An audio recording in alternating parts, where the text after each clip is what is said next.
Salam, hər vaxtınız xeyir. Avtokast verilişinin ilk çəkilişinə start veririk. Viva yağ dəyişmənin baş sponsorluğu ilə bugünkü verilişimizdə hibridlər və mühərrik yağlarından danışacağıq.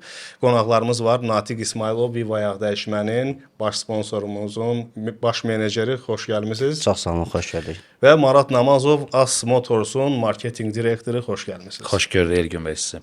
Və Vivanın da əməkdaşı, biz partnyoruq. Xoş gördük. Sağ olun, minnətdaram. Bugünkü efirimizin mövzusuyla tanışsınız. Siz mühərrik yağlarla bağlı kifayət qədər məlumatlısınız. Bizi izləyənlərə çox maraqlı məlumatlar düşünürəm ki, çatdıracağıq. Həmçinin də servisə gələn avtomobillər, hibridlər xüsusən onlara qulluq bu haqqda danışacağıq. Birinci başlayaq ümumiyyətlə Azərbaycan avtomobil bazarında hibridlərin vəziyyəti.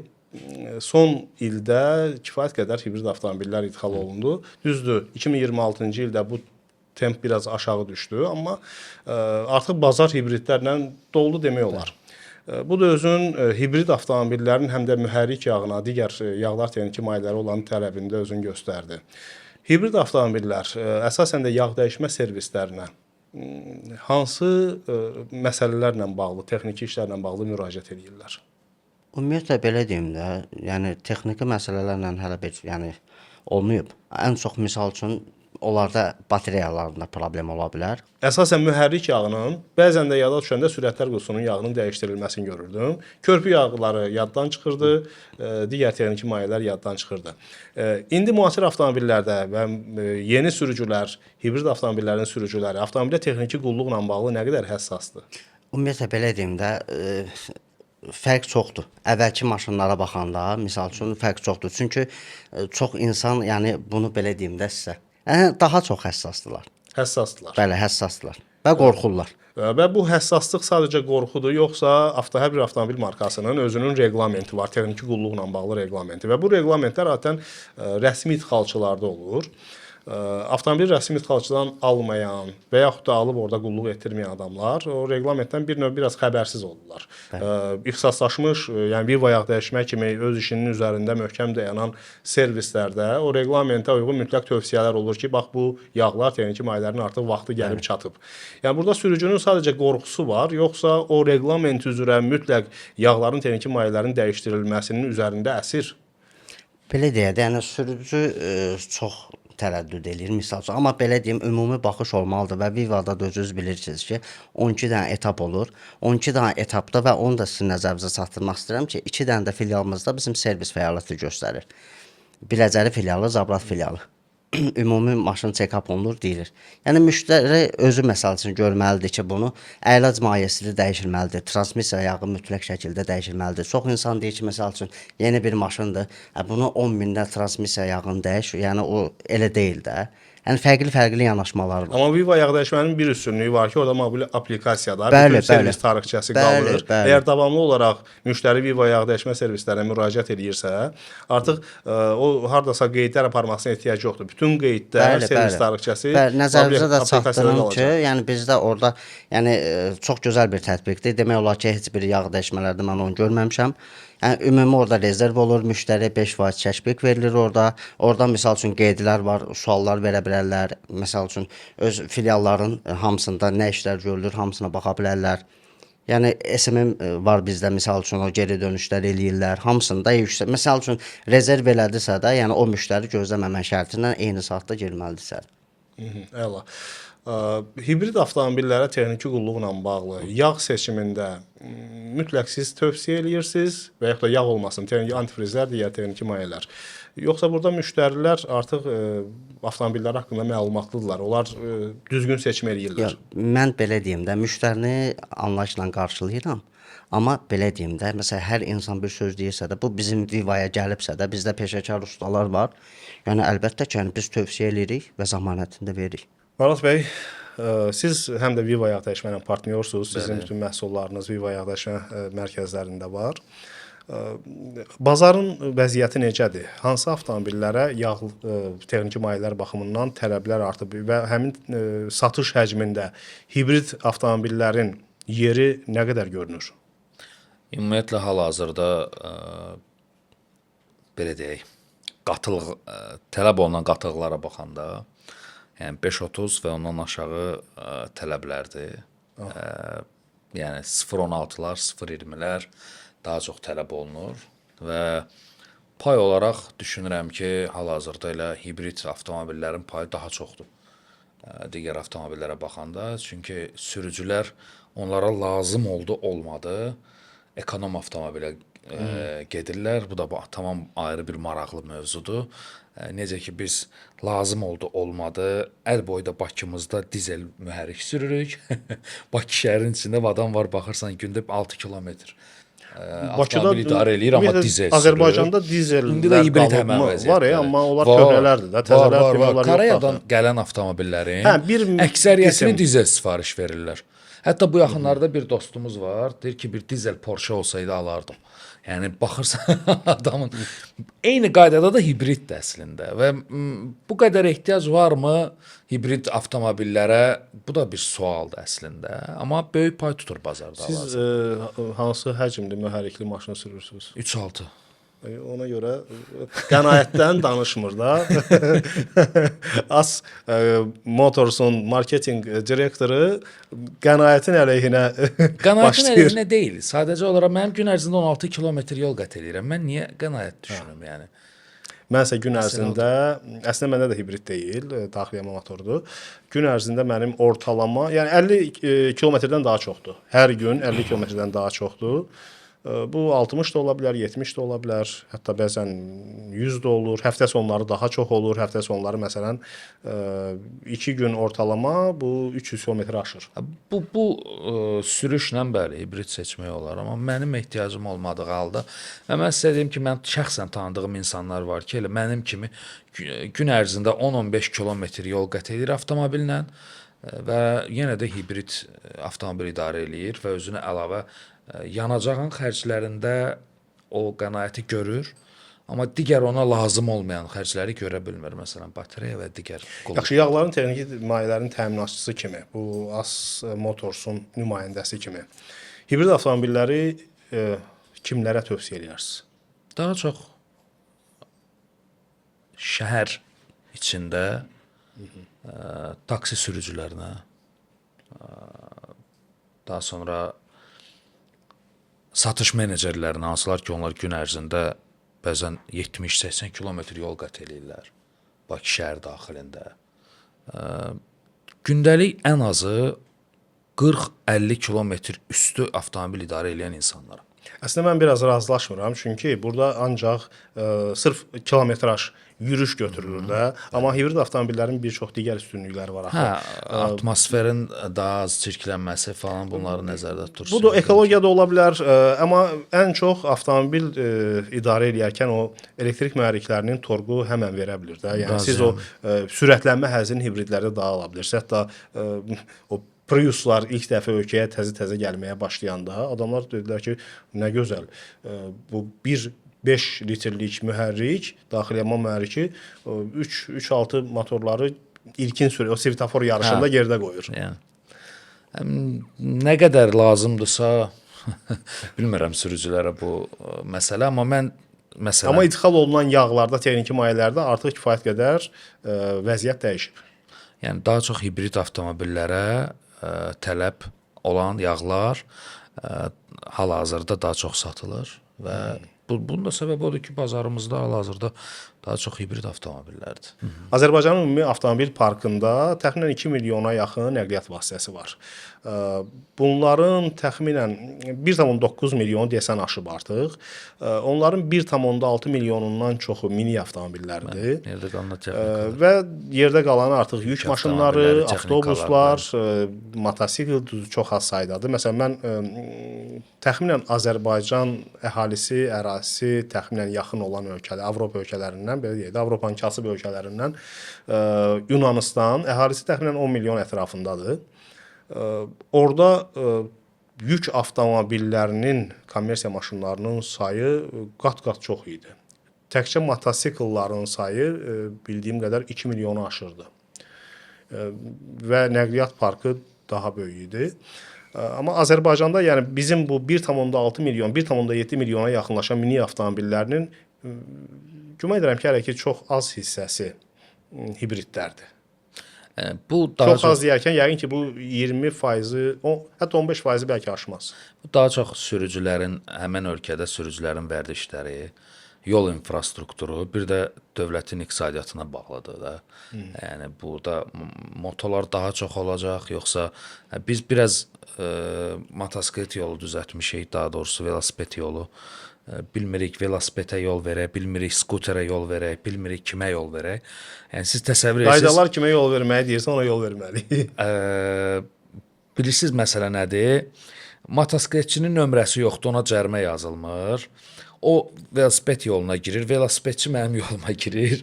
Mopedçi yolun ortasında ziqzaq vurur və sən artıq qayda düşünmürsən. Bir dənə onu düşünürsən ki, necə buradan salamat çıxım. Nə belə deyim də, zindana getməyim, nə də ölməyim. Əslində nəinki motosikl idarə edənlərdən, mopedlər üçün də hətta qaydalar sərtlər. Çünki onlara da dövlət nömrə nişanı məcburi oldu. Yəni onlar qeydiyyatda hətta sürücülük vəsiqəsi onlar üçün məcburi oldu. Bu baxımdan onların da vəziyyəti o qədər də yaxşı deyil. İnfrastruktur yoluna qaydasına düşəndən sonra 2 milyon motosiklet daha yaxşıdır, nəinki 2 milyon avtomobil yollarda. Mən biraz yenə burada fərqli düşünürəm. Çünki motosikl bir mem paylaşılmışdı. Motosikl sürətlə hərəkət edir, sonra qəzaya uğrayır. Arxasıca çoxlu axınla insanlar qaçır və bunlar kimlərdir? Birinci qaçan təcili tibbi yardımdır. Polis, təcili tibbi yardım. Yəni sonra artıq xərə ilə qaçırlar dalıca. Kim sonra o dəryazla o ölüm mələyi qaçır dalıca. Yəni kim tez çatdı. Motosikl belədir. Əgər motosikl qəzaya düşdüsə, orada yəni ağır xəsarət və ölüm riski çox yüksəkdir. O baxımdan amma şəhər infrastrukturu üçün, ümumiyyətlə mobillik üçün bunlar daha çox tələb olunur da. Mobillik üçün ictimai nəqliyyat. Məsələn, yenə də Bakı müqayisəsində aparsaq, Bakı boyda şəhər əhalisi və belə də infrastrukturu oxşar deyil, əhalisi sayı oxşardır. Madrid, İspaniyanın paytaxtı Madrid. Azərbaycan, Bakıda, yəni təkcə Azərbaycanda Bakıdadır da metro stansiyaları. 25 stansiya təkrarlananlarla birlikdə 27 stansiya var. Madriddə isə nə qədərdir? 300 stansiya. Yəni bu o deməkdir ki, Hövsanda da, Xırdalanda da, Masazırda da metro stansiyası var. Yəni belə bir avtobusların sayı da ictimai nəqliyyat tıxacın qarşısını almaq üçün yeganə yol ictimai nəqliyyatdır. O 27-yə qarşı 300 stansiya və fərqli ümumiyyətlə infrastrukturda yollar, avtobusların sayı, onda artıq biz tıxaclardan yaxa qutara biləcəyik. Onda siz rahatlıqla 3-6 motor avtomobilinizi idarə edəcəksiniz. Təxminən 97-ci ildə Yeni Günəşli qəsəbəsinə köçmüşdüm. O vaxtda da deyirdilər ki, burada metro çəkiləcək. Üzərindən 30 il keçib, hələ də metro stansiyası yoxdur Yeni Günəşlidə. Mənim yadımdadır, o vaxtlarda ev satanda da deyirdilər ki, buradan metro çıxacaq, evin qiyməti qalxacaq. Ona görə də düşünürəm ki, Madriddəki 300 stansiyanın əvəzinə 2 milyon motosiklet daha real görünür. İnşallah tək metro olsun, əlbəttə. Motosikl yağları gətirirsiniz. Var. Daha çox satılır. Bardal yəni ümumiyyətlə tələb, çünki say azdır da. Belə deyim də, motosiklet yağında müəyyən bir o siz dediyiniz o memlər yağ var. Nə mənada? Bu yağ, bilirsiniz, onlar çox kompakt bir yerdə olurlar. Onların öz o kompakt kollektivində öz seçdiyi bir yağ markası var və yaxud da bir neçə yağ markaları var. Birincisi, oraya girmək çox çətin olur. Amma bizim bəxtimiz onda gətirmişdi ki, məsələn, Bardal markası Azərbaycana gələn kimi o camiəyə girə bilmişdi. Yəni ona görə də biz kifayət qədər satırıq Bardal yağlarına, moto sürücülərə, servislərdə də çoxdur. Amma məsələn digər yağ markalarımızda o qədər də bəxtimiz gətirmədi. Məsələn Alpində bəxtimiz gətirmədi. Bəs burada xüsusi indi marketinq tərəfindən çıxış edirsiniz də, xüsusi o taktikalar işləmir. Var. O parçalı hökmsür intriqalar yaratmaq, qrupların daxilində fərqli ikinci qruplar yaratmaq və burada yerədəsiz. Var. Əslində bilirsiniz, sağ ol. Bax onu deyirdim. Biz baxanda ki, faydalı iş əmsalı var da. Yəni o enerjini ora ayırmaqdansa, avtomobil sektoruna ayırmaq daha yaxşıdır. Çünki hal-hazırda da elə yağ markaları var ki, onlar demək olar ancaq moto yağlar gətirirlər. Onda belə çıxır ki, onlar ora daha çörək çox verən avtomobillər hibridlərdir. Yox, 3-6 Yox. mühərriklər. 3-6 Onlara mühərriklər. 7-8 litr yağ gedir. Hibriddə çörək yoxdur. 4 litr, 3 litr yarım yağ gedir. Məndə maşallah avtomobilimin yağını dəyişəndə bir 6 litr mühərrik yağı gedir. Əlbəttə böyük mühərriklər Natiq bəy, gün daha ərzində- çox sərf eləyir. Natiq bəy, gün ərzində ortalamada, yəni biz ayın günlərini bölsək, iş günlərini, gün ərzində servisə müraciət edən avtomobillərin neçə faizi hibrid olur və yaxud da adi daxili yanma mühərrikli maşın olur? Mən deyim də son vaxtlar harsa bir 5 ilə qabaq baxanda hibrid daha çoxdur. Hibrid daha çoxdur. Gün ərzində hibridlər daha çoxdur. Bəli. Yəni mən servis Razıyam. olaraq onu deyirəm. Çörək yavaş-yavaş o tərəfə gedəcək. Əlbəttə, Yəni doğrudur. biz Viv olaraq da premium yağlardan istifadə edirik. Bir də maşallah Bardal yüksək səviyyədə satışları olur. Yəni demək olar ki, daha da çoxalacaq. Avtomobil istehsalçılarının məsələn mühərrik yağından danışdıqsa ondan davam eləyək. Mühərrik yağlarının dəyişdirilmə düzburu sürətlər qüsusu yağlı antifrizlərin dəyişdirmə reqlamenti var. Reglamentdə də çox zaman əməl olunmur. Mühərrik yağında əməl olunur. Hətta daha tez dəyişirlər. Başqa yağlarda yox. Hibridlərin də yəni bu reqlament var, bəllidir. Məsələn mən adi daxili yanma mühərriki, indi hibridə gəlirik. İstifadə olunmuş yağ tərəbindən asılı olaraq, hərəkət rejimindən asılı olaraq mühərrik yağının dəyişdirilməsini 7500 12000 kilometr ətrafında. Düzdür, bu 15000-ə qədər də ola bilər, amma Azərbaycan şəraitində, bizim tıxaclı yollar şəraitində 12000-i aşmamaq tövsiyə edərdim. Belə götürürlər də, yəni bunu 300 motosaat götürürlər, amma əslində bu ağır texnika, yerində işləyən texnikalar üçün hesabatdır. O həmişə işlək variant deyil. Bizim orta sürəti vursaq 300 motosaata, baxaraq ki, neçə min kilometrdə mühərrik yağını dəyişdirək. Elə yağlar var ki, daha tez dəyişmək lazımdır. Elə yağlar var ki, onlar keyfiyyət baxımından aşınmaya tez məruz qalmır, uzun müddət istifadə oluna bilər. Daxili yanma motorlu, yəni adi avtomobillərdə mühərrik yağını neçə min kilometrdə dəyişdirir istifadəçilər, sürücülər və hibridlərdə neçə min kilometrdə. Çünki hibridlərdə elə insan var ki, əgər şarja qoyursa bateriyasını, heç nəinki bir gün, günlərlə daxili yanma motoruna ehtiyac olmaya bilər. Yəni bu demək ki, artıq orada yağ aşınmaya sadəcə zamanla məruz qala bilər ki, 6 ay, 1 il ən gec dəyişməlisən də yağı. Onlar neçə min kilometrdən bir dəyişdirir hibrid avtomobillər və adi maşınlar. Belə deyim də, o ən çox müştəridən asılıdır. Elə bir müştəri var ki, məsuliyyətsizdir. Belə deyim də, misal üçün əvvəlki maşınlar 5000 kilometr. Amma misal üçün bu cür hibridlər 10000. 10000. Bəli. Və siz neçə minlə bir tövsiyə edirsiniz? Mən də baxır yağa. Aha. Məsələn, düzgün tələb olunursa da, Bardal 10000. 10000. Bəli. Yəni hibriddə və həm də digər maşınlarda, yoxsa digər maşınlarda aşağı düşür? Bilirsiniz necə? Yəni belə deyim də, məsələn, bu maşın misal üçün müştəridə sifətdən bunda olubsa da, onda ki, baxırsan ki, bizdə məsələn 12 dəfədən biri də kamera ilə baxmaqdır. Kamera ilə baxırsan, azalmasına baxırsan və sən misal üçün tövsiyə eləyirsən ki, misal üçün bu keçib başqa bir yağdan Bardal misal üçün təklif eləyirsən, deyirsən ki, məsələn bu da və 5000 sür, nəticəyə baxaq. Yaxşıdırsa da 7000 də sürə bilərsən, 8000 də, 10000 də. Müştəri var ki, misal üçün maşını qovur. O da şərtdir də. Bəli. Və bir şey də var ki, məsələn biz elə deyirik ki 5000. Bunu da nəzərə alaq ki, bu maşın hibrid deyil. Bu maşın misal üçün svetoforda dayanır. Düzdür? Mühərrik işləyir. Bu da yağ dövr eləyir də orada. Elədir. O da məntiqdir belə baxanda. Bəs digər texniki mayələrin dəyişdirmə reqlamenti. Məsələn, əyləc mayəsi. Azərbaycan sürücüləri əyləc mayələrini dəyişdirmirlər. Yəni gec dəyişdirirlər deməzdim. Hətta yəni elə sürücülər var ki, dəyişdirmirlər. Sükan gücləndiricisinin yağını dəyişdirmirlər, yaddan çıxan yağlarda. O zaman əslində dəyişmirlər, əlavə edirlər. Orada problem yaranandan sonra. Daha sonra antifrizlərin vaxtında dəyişilməməsi var. Düzdür, onların müddəti çox olur. 60 min, 80 min, 120 minə qədər antifriz xidmət edə bilər. Əyləc mayesində isə vəziyyət fərqlidir. Əyləc mayesi qapalı sistemdə deyil. Onun atmosferlə birbaşa əlaqəsi var və avtomobil istehsalçıları ortalama belə bir razılığa gəliblər ki, 2 il ərzində əyləc sistemində suyun miqdarı artıq normanı aşır və suyun miqdarının aşması nə deməkdir? Suyun qaynaması. Qaynaması. Bəli, və şlanqın Hidravlik proses orada pozulur. Bəli. Ya bir gün əyləc tutmur. Bəli. Ya ən gec 2 il. Sürücülər əyləc mayesini neçə mində bir dəyişdirir və servisə nə zaman müraciət edirlər? Belə deyim də, yəni çox müştəriyə deyirsən ki, misal üçün əyləc mayesi dəyişilməlidir, onda xüsusi aparatı var. Hamı deyir ki, əlavə elə. Niyə? Əlavə elə. Bəli, əlavə. Yəni biz də müştəriyə izah eləyirik ki, yəni biz Əyləc mayesi azalmıraq, o niyə əlavə olunsun? Yəni keyfiyyətini itirir. Keyfiyyətini itirir. Su kimi olur.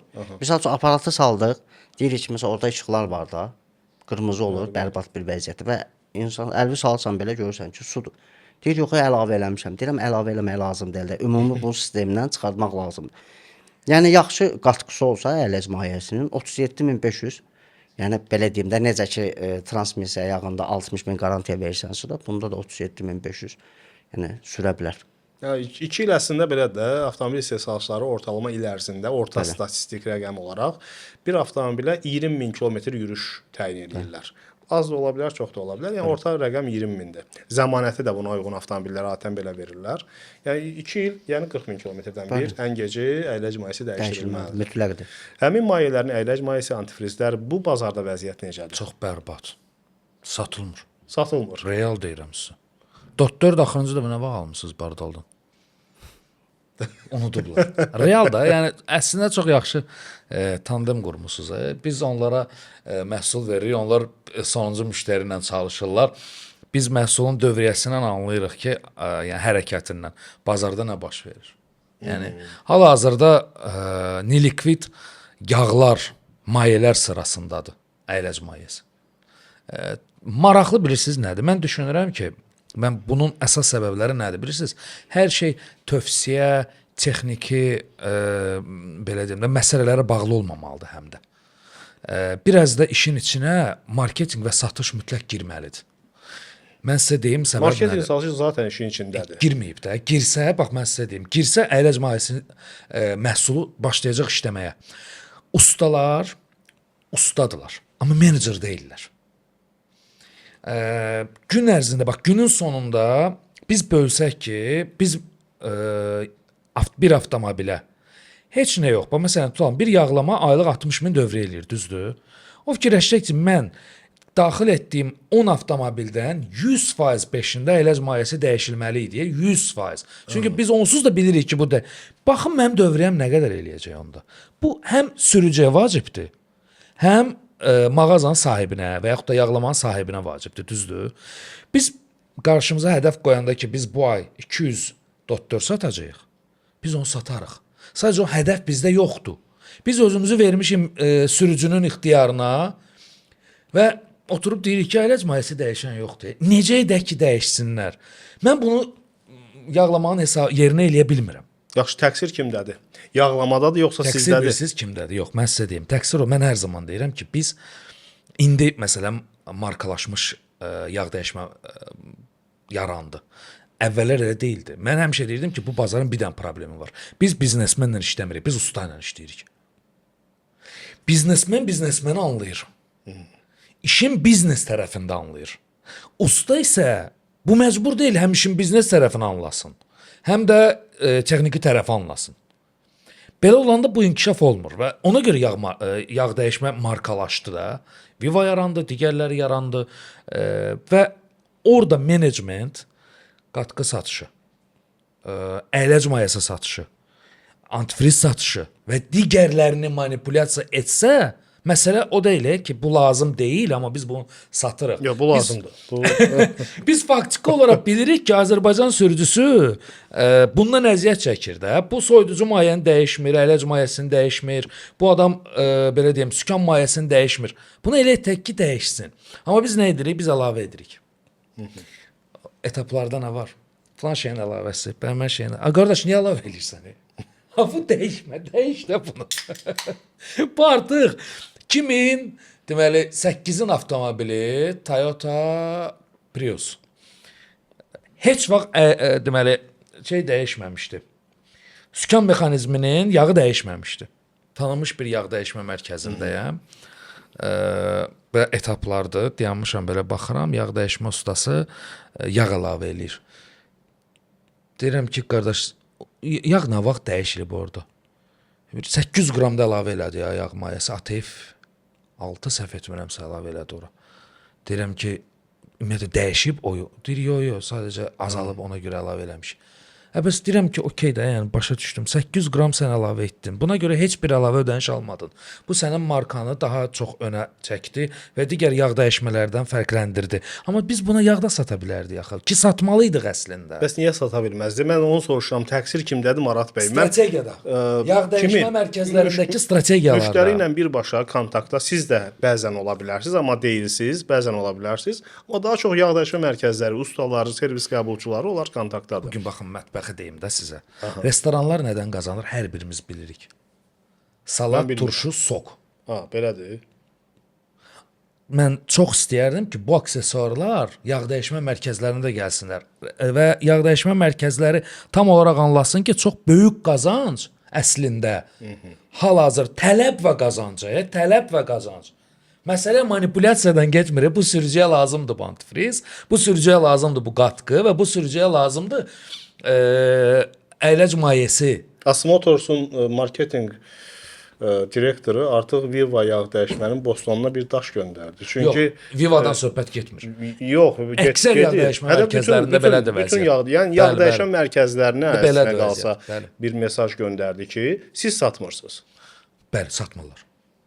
Müştəri əslində istəyə bilər onu. Belədir vəziyyət. Yox, bilirsiz. Yoxsa müştəriyə təklif olunsa da o istəmir. Yox, İzah olunsa da istəmir. Çox qəribə bir şeydir ki, usta bəzən çox qiymət deməkdən də qorxur sürücüyə. Mən fikir vermişəm. Məsələn, sürücü gəlir nəyisə təmir etdirməyə, oturub fikirləşir ki, mən bunu nətər eləyim ki, az qiymətdəyim, hara pricelka eləyim, nəyə hara salım, düzəldim, düzüm qoşum ki, sanki ucuz qiymət desə düzəldəcək, baha desə qaçacaq. Bax, bu cəhətdən o mayələr əlavə olunur, gedilir, amma dəyişilmir. Amma həqiqətən də sürücüdən və sürücüyə qiymət deməkdən qorxmaq lazım deyil. Əgər bu məhsul bu adama lazımdırsa, bunun avtomobilinə lazımdırsa. Onda Viva yağ dəyişmənin 12 mərhələli xidmətləri arasında o əlavəni çıxarmaq lazımdır da. Yox, bilirsiniz necə? Əslində o əladır, amma əlavə ehtiyac varsa. Əlavə yox, əlavə olmalıdır misal üçün də. Mən indi premium misal üçün Bardaldan bir qatqı götürmüşəm. Ümumi sistemi dəyişmişəmsə də və zaman keçdikcə istər-istəməz onu əlavə eləməlisən də. Söhbət odur. Eləməyim onda. Yox, sadəcə məsələ ondadır ki, mühərrik yağından başqa, bəzən də daha gec intervalda dəyişən sürətlər qutusu yağından başqa, digər yağlar, mayələr var, körpü yağlar var, dəyişdirilir. Bilirsiniz necə? Mən sizə bir dənə söyləyim. Ümumiyyətlə bizdə belə bir anlayış var ki, misal üçün müştəri gəlir, dostuna zəng vurur ki, misal üçün deyirlər əyləc mayəsini dəyişmək lazımdır və sübut eləyirsən, göstərirsən, hər cürə də, yəni qanuni şəkildə göstərsən. Dost deyir ki, yox, boş şeydir. O da var. O dostuna inanır. Yox, dostuna inanır, amma nəticədə yenə də özü yaxınlaşır. Zaman keçdikcə. Yəni bu bazarı hələ ki, belə başa düşürəm ki, itiririk. Yəni yağ təminatçıları həmin bazarı hələ ki itirir. Əslində təkcə yağ təminatçıları yox, elə xidmət göstərənlər də həmin bazarı itirirlər, amma əslində ən çox itirən elə sürücüdür. Çünki daha çox zamanla xərclər yaranır, başqa hissələr sıradan çıxır. Hər bir elementin ömrünü istehsalçı müəyyənləşdirir. Bir də ki, bir söz deyim, bayaq dediniz, Marat bəy sizə postlarımıza daş atdı. Yəni nə demək istəyirəm ki, biz heç bir zaman müştərini aldatmırıq. Yox, burada məsələ, mən onu nə məqsədlə deyirəm, aldatmaqdan getmir. Məsələn, mən müştəriyəm, texniki savadım sıfırdır. Amma mənə bəlkə də elə bir istiqamətdən yanaşmaq, elə bir izah verilsə, mən artıq fikrimi dəyişəcəm.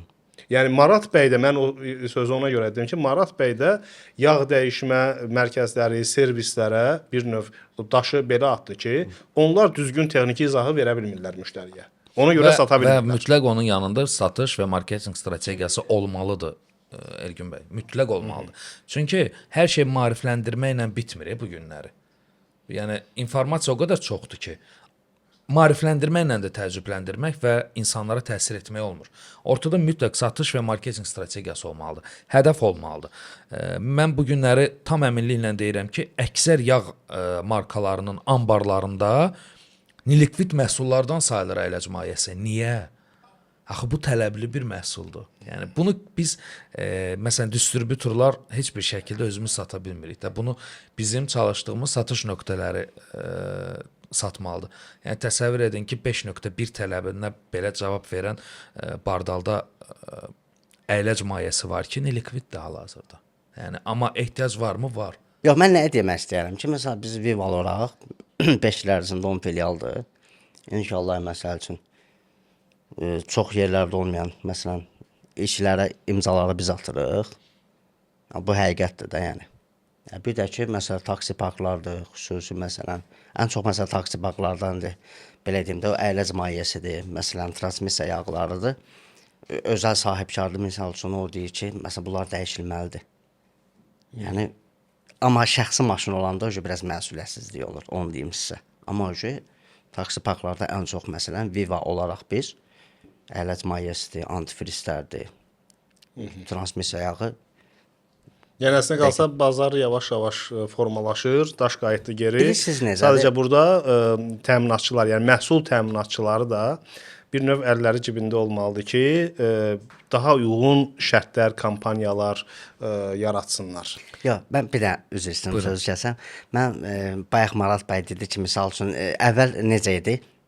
İndi hibrid maşınlar çıxıb da, düzdür.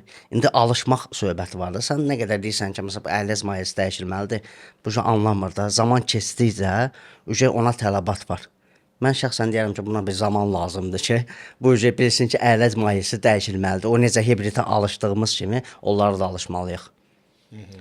Yəni real olaraq bu mövzu barəsində bir son fikrimi bildirim. Hal-hazırda bu məhsullara tələbat var.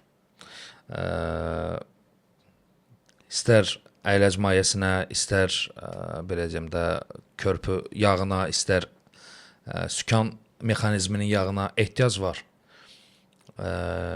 Çölə çıxsaq ən azı 10 sürücüdən 3-ündə təxmini bu yağlar dəyişilməyib və vaxtıdır. Bəli. Təsəvvür edin, bir tərəfdə bizdə tələb olan sürücü var, bu tərəfdə bizdə məhsul var. Var. Sadəcə bu körpünü yaratmaq lazımdır ki, bu məhsulu bura verməyə. 2021-ci ildə biz adını çəkdiyimiz Bardal markasının qatqılarını Azərbaycana gətirəndə deyirdilər ki, qatqı boş şeydir, tökürəm baka, bütün zir-zibri tökür farsunkaya. Yəni hansı yağ dəyişməyə gedirdik, hansı servisə gedirdik, hansı ehtiyat səsi mağazasına gedirdik, qatqıların satılmadığından şikayətlənirdilər. Və məsələn bir adi bir kompaniyadan danışım. Çox sadə bir kompaniya. Biz getdik istehsal zavoduna, gəldik. Azərbaycanda 10 yerdə pulsuz qatqı test məntəqəsi yaratdıq. Və cavabdeh olduq. Elgün bəy deyir ki, inanmır da qatqıya. Mən deyirəm ki, əladır. Axı Elgün bəy buna maddi resurs verməlidir. İnanmaya bu məhsulu ona vermək çox çətindir axı. Evet. Mən deyirəm ki, bu sənin avtomobilinə lazımdır. Gəl pulsuz test elə. 30 mindən çox sürücü Gəncə, Lənkəran, digərlərində, hətta bax bu dəqiqə hal-hazırda Viva yağ dəyişmədə o kampaniya var. Bəli. İstənilən yağı dəyişən sürücü yanacaq qatqısını hədiyyə alır, gedir. Yəni bu elə bir vəziyyətə gəldi ki, 30 min sürücünün ən azı Elgün bəy 80%-na biz geri dönüş elədik və onların çox böyük bir faizi artıq bizim müştəri idilər. Hələ bu test edənlərdir. Reklam və yaxud da məhsulun həqiqətən də faydalılığına inanıb test olmadan da məhsul alanlar var. Hansı təyinatlı qatqılar satıldı? Ən çox yanacaq qatqıları. Yanacaq qatqıları hansı məqsədli? Aha, çox gözəl sualdır, möhtəşəm. Deməli, həmin vaxtı məsələ nə idi Elgün bəy? 92 yanacağının qiyməti daha doğrusu 95 yanacağın qiyməti 2 dəfə qalxmışdı. Fərq çox idi. 1 manatdan 2 manata qalxmışdı. Yəni 1 manat 92 idi, 2 manat 95 idi. 95 tələbli avtomobillərdə məcburən 92 istifadəsi başlandı. Və maşın getmədi. Detonasiya verdi. Belə deyim, isti havalarda lap çox detonasiya verirdi və müştəri bunu eşidirdi, sürücü bu detonasiyanı mühərrikdə. Bizim məsələmiz o stereotipi də qırmaq idi ki, məsələ həmişə sadəcə belə deyim də setan və ya aktan ədədinin artması deyil. Məsələ yanacağın sona qədər yanmasıdır. Biz bununla bağlı bir dəfə neft şirkətində əməkdaşı ilə danışmışdıq, başqa bir verilişdə, yerli neft şirkətimizə, yəni SOCAR-ın əməkdaşına. Yanacağın sona qədər yanması üçün isti və soyuq temperaturlarda xüsusi maddələr var. Yəni söhbət tək hələ benzin yanacağından gedir. O yanacağın sona qədər yanması üçün hər zaman belə deyim, aktan ədədinin avtomobilin tələbinə uyğun olması bəs etmir. Mən üzr istəyirəm, burada məsələləri qarışdırırıq artıq. Aktanla sona qədər yanmasını niyə eyniləşdiririk? Deyim. Biz aktan ədədini 2 ədəd belə deyim də qəndlə də artıra bilirik. 2 ədəd qənd Yox. bəli artır. Biz bunu test etmişik. Yox. Məşhur bir aparat var, görmüsünüz yəqin ki. Götürürlər onu. Optiski. Bəli, və gəzirlər. Mən yanacaq doldurma məntəqələrində, bilmirəm, düzdürmü? mən bununla bağlı bir Biz video bununla çəkdim. ölçürük də, aha. Bilmirəm, o video bir çox insanların qabağına çıxdı. Qatqılardı və yanacaqlardı, müxtəlif yanacaq doldurma məntəqələri və bunu bir neçə şəxslər elədi həmin testləri. Əlbəttə onları eləyənlərlə də münasibətim var. Məsələ o deyil. Sadəcə burada bir yanlışlıq var idi. Bilərəkdən və yaxud da bilməyərəkdən hər iki variant ola bilər. Həmin insanlardan, məsələn, mən sonradan ünsiyyətimdə oldu ki, bilməyərəkdən yanlışlıqlar olub. Yanacağı biz ölçürük. Yanacağın oktanını ölçürük də biz. Vəssalam. O aparat yalnız oktanı Bəs ölçür. mən də onu deyirəm də. Həmin aparat hansı prinsiplə işləyir? Yanacağın elektrik keçiriciliyi əsasında. Əslində yanacağın oktanının ölçülməsinin bir neçə metodu var. Bu ekspres metoddur və çox dəqiq olmayan bir metoddur. Niyə dəqiq olmayan bir metoddur? Aparatın beyninə bir informasiya, proqram yazılır ki, əgər yanacaqda oktan 92-dirsə, 93, 95, 98, 102-dirsə, artıq söhbət özü də izomerləşmə baş vermiş yanacaq. Yəni zavoddan korreksiyalar verilmədən normal yanacaqdan gedir və yaxud da sonradan korreksiyalar verilmədən yanacaqdan gedir. Korreksiya verilə bilər, amma orada baxır korreksiyalar nə ilə verilir. Siz yanacağı korreksiyanı metanolla da verə bilərsiniz. Korreksiyanı tetraetil qurğuşunla da verə bilərsiniz. Hansı ki, dünyada qadağandır. Aktan ədədini siz yüksək görəcəksiniz. Yox, görəcəksiniz yox. Doğrudan da yüksələcək. Bəli. Doğrudan da yüksələcək. Sadəcə orada spirtlər, məsələn biz spirtlərlə korreksiya veririksə, burada doğrudan da izomerləşmə reaksiyası gedir və fərqli bir oktan yaranır. Amma elə oktan qaldırıcılar var ki, onlar da qaldırır, sadəcə o hətta fraksiyaya belə ayrıla bilər bir müddətdən sonra. Bu çox geniş bir mövzudur. Yəni demək istədiyim, yox, qısa danışacağam. Buyurun, qısa bir məsələni qeyd edeyim, insanlar burada yanlışlığa düşməsin. O aparatın beynində olan proqram göstərir ki, əgər bu ok benzindirsə, sən 92 göstər. Yəni elektrik keçiriciliyi belədirsə, deməli 92-dir. Displeydə 92 göstər. Elektrik keçiriciliyi belədirsə, deməli 95-dir, 96-dır, 98-dir. Ona uyğun. Mən bir video çəkdim və aparatı fikirləşdim ki, ümumiyyətlə bunu necə izah edə bilərəm insanlara. Mən aparatı aldatmalıyam. Aparatı necə aldatmalıyam? Yanacağın elektrik keçiriciliyini dəyişdirməklə. Artırmalıyam, bəli. Yanacağın elektrik keçiriciliyini necə dəyişdirə bilərəm? Yanacaqda müəyyən qədər həll ola bilən bir maddə tapmalıyam. Həll ola bilən spirtlər onlar zaten real olaraq qaldırır. Amma mənə elə bir maddə lazımdır ki, o müəyyən qədər həll olsun, amma real qaldırmasın. Aparatı al, o tip aparatı. O başqa tip ekspres metodu yox. Məsələn, motor metodu Şəkəri var, yoxladınız. laborator. Şəkəri yoxlamadım, amma o eyni metod olacaq. Mən yanacağa günəbaxan yağı qatdım. Günəbaxan yağı dizel motorda əslində işləyir, yanır. Dizel yanacağı kimi siz köhnə dizel motorlarına günəbaxan yağını töküb sürə bilərsiniz. O işləyəcək. Ha, belə bir təcrübəm yoxdur, maraqlı Hə, oldu. günəbaxan yağını siz dizel yanacağına qata bilərsiniz. O demək deyil, ha, yəni qatmaq xeyirdir. Qətiyyən xeyir falan deyil. Sadəcə o yanacaq kimi dizel yanacağı bənzər formada yanacaq. Amma benzində o ümumiyyətlə başqa bir effekt verir də. Yəni onun nəinki xeyri yoxdur, ümumiyyətlə ziyanı var benzin yanacağında. Mən benzin yanacağında onu biraz uzun müddət qalsa fraksiya ayrılacaq, amma qısa bir müddətdə həll olur. Aparatı qoşuram, 92-ni göstərir, 96, 98.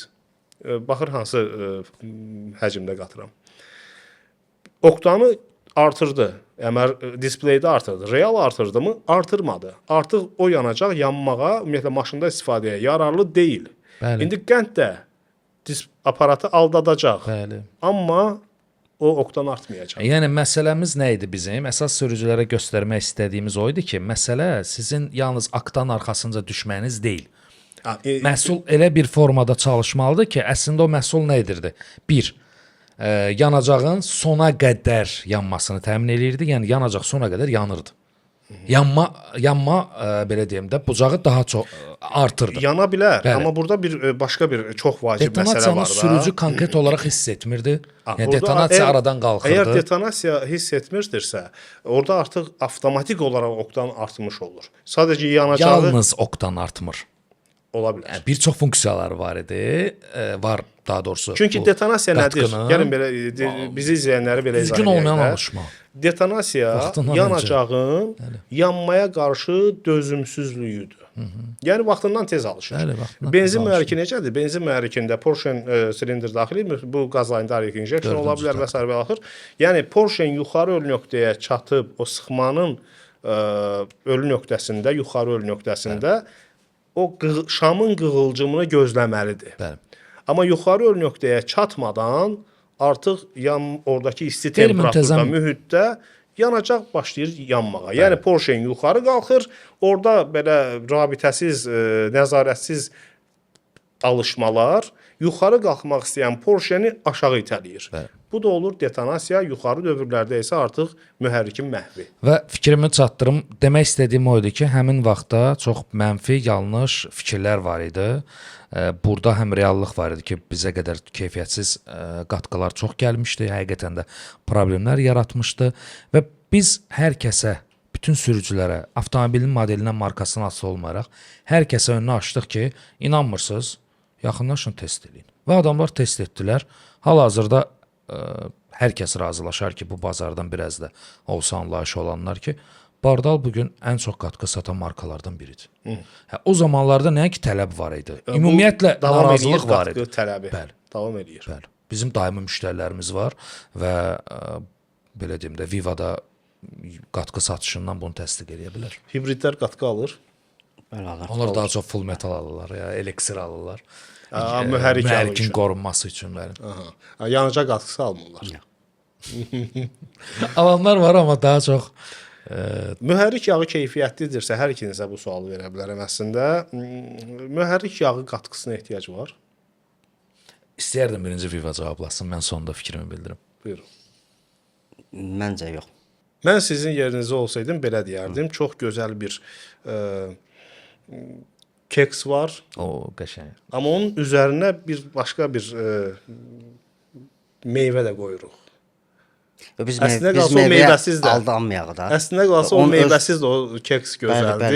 Əlbəttə ki. Amma o meyvə ilə daha Yox, ləzzətlidir. bilirsiniz necə, belə deyim də, hamısının öz dadı daha başqadır da, belə deyim mən sizə. Yəni mən əgər premium yağ tökürəmsə də buna, mən qatqını nəyə görə əlavə edeyim? Qatqını o vaxt əlavə edə bilərəm ki, misal üçün bu yağ tökmürəmsə, başqa yağ tökürəmsə də, hə onda başqa yağa keçid edirsə də, hə onda qatqıdan istifadə edə bilərəm. Əslində razıyam. Buyurun, fikrimi sonra mən də deyərəm. Keks mövzusundan girəcəm.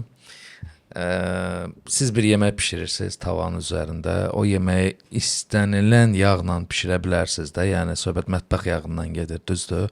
yenə nəticə olaraq yeməkdə Lazım bişəcək. gəlsə lap bardalla da bişirərik. Yəni nəticə etibarilə biz nə istəyirik? Əgər yemək bişirmək istəyiriksə, hə, razıyam. Yəni bəs eləyir. Yox, biz nehrə yağında və yaxud da quyruq yağında yemək hazırlamaq istəyiriksə, burada artıq bizim başqa şeylərə ehtiyacımız var və əslində yağ keyfiyyətlidirsə, bəli, istehsalçının verdiyi, yəni avtomobil istehsalçının verdiyi resursu sürəcəksən. Bugün Azərbaycanda bir statistika yoxdur, əslində çox çətindir bunu demək, çünki bizdə bu avtomobillərin texniki baxış, nəzarət sistemi yoxdur da. Hansı avtomobil yəni servislər. Yəni bəli, hansı avtomobillər, məsələn biz statistika çıxarda bilmirik. Avtomobillər Azərbaycanda avtomobillərdə orta yürüş nə qədərdir? 200 mindir, 300 mindir, düzdür? Biz bunun statistikasını çıxarda bilmirik. Yəni biz bunu görə bilmirik. Amma bizdə istehsalçının verdiyi resursdan daha artığını sürmək istəyir sürücülər. Biz o ölkələrdən deyilik ki, avtomobili 100 min sürək və onu sataq və yaxud da göndərək digər ölkələrə ki, biz artıq bunu bəyənmirik. Biz göndəririk onu başqa ölkəyə. Biz alan tərəfik. Bəli, Koreyadan da gələn avtomobillər. Baxın, biri deyir ki, o günləri baxıram, həqiqətən adamın hərdən sürücülərə yazığı gəlir. Forumlarda baxıram, deyir ki, avtomobil almışam qardaşlar, 150 min yoxlatdırmışam, 300 mindir. Azərbaycandan almayıb, Koreyadan gətizdirib. Altdan birisiz hamısı yazır. Hə, Koreyadan gələnlər elə olur. Çox rahat da razılaşmışıq. Biri gedir video çəkir Dubayda, böyük bir qaraj çəkir ki, burada bilirsiniz nə qədər Toyota Corollalar var. Hamısının baxın əvvəli o vəziyyətdə olub, yarım milyon, 800 min getmiş avtomobillərdir. Bu tərəfdə isə onun düzəlmiş versiyasıdır. Görün nə qədər fərq var. Və bunlar bir-bir Azərbaycana gəlir hal-hazırda. Amerikada bir başqa cür başına oynaçıb göndərirlər Azərbaycana. Və biz burada deyirik ki, keyfiyyətli yağ bəhs eləyir də mühərrikə. Biz belə deyim də, o yürüş, bilirsiniz o realdır. O avtomobil istehsalçının tələbinə uyğun sürülüb, birincisi o. Bu bir, ikincisi. Resurs qalıbmı ümumiyyətlə o mühərrikdə Azərbaycana gələndən sonra? Əlbəttə ki, biz avtomobili yeni almışıq. Və bizim avtomobilin yarım milyon yürüşü var. Bəziyib, düzüyüb, veriblər bizə. İndi biz fikirləşirik ki, mən buna filan markadan yağ tökdüm də, yağın da tələbi buydu, niyə vurdu? Bunda niyə problem yarandı? Yəni, bizim kimi ölkələrdə, məsələn, Qazaxıstana biz distribüsiya ilə görüşəndə soruşduq ki, qatqı sata bilirsiniz? Dedilər, yox, biz ancaq yağ satırıq. Hə, qardaş, yenidir də avtomobilləri. Yoxdur da bu adamların ehtiyacı buna. Biz əslində öz reqlamentimizdən də çıxmaq istəmirik, çünki vaxtımız məhduddur. Mən mühərrik yağlarından, ümumiyyətlə yağlardan, texnik mayelərdən çox danışmaq istəyirdim. Böyük ehtimal bu qalacaq növbəti efirlərimizə. Amma bu günkü kastinqimiz Podkast. Kastinq deyil. Amma bugünkü Avtokastın yekun sualı olaraq o keyfiyyətli yağdan danışdıq. Keyfiyyətli yağ nədir? Keyfiyyətli yağ, belə deyim də, avtomobilin mənə görə, çünki biz bir çox hallarda istehsalçının tələblərini aşmışıq yağ markası olaraq. Məsələn, Elixir seriyasında, Bardar Elixir seriyasında mənə görə istehsalçının mühərrikə qoyduğu resursdan daha artığını sürə bilməkdir. Bəli. Buyurun. Sağ ol. Keyfiyyətli. Pençədir ya. Səbrim çatmır şey nasıl mən. Ayaqda əlimi belə suzam. Yox, mən olsam necə rahatam. Yəni mən bilirəm ki, misal üçün də bu qardaşlar danışanda, yəni kamera çəkir də, mən özü rahat suyumu içirəm, belə eləyirəm işte. Keyfiyyətli yağ yəni sintetik yağdır. Çünki belə deyim də, yəni yeni nəsil maşınlardan çox istifadə olunur. Yəni, motorda qoruyucu səthi yaradır. Yəni mənim üçün qısa deyim də. Qısa deyim. Dedim də. Sıxılır ürəyim.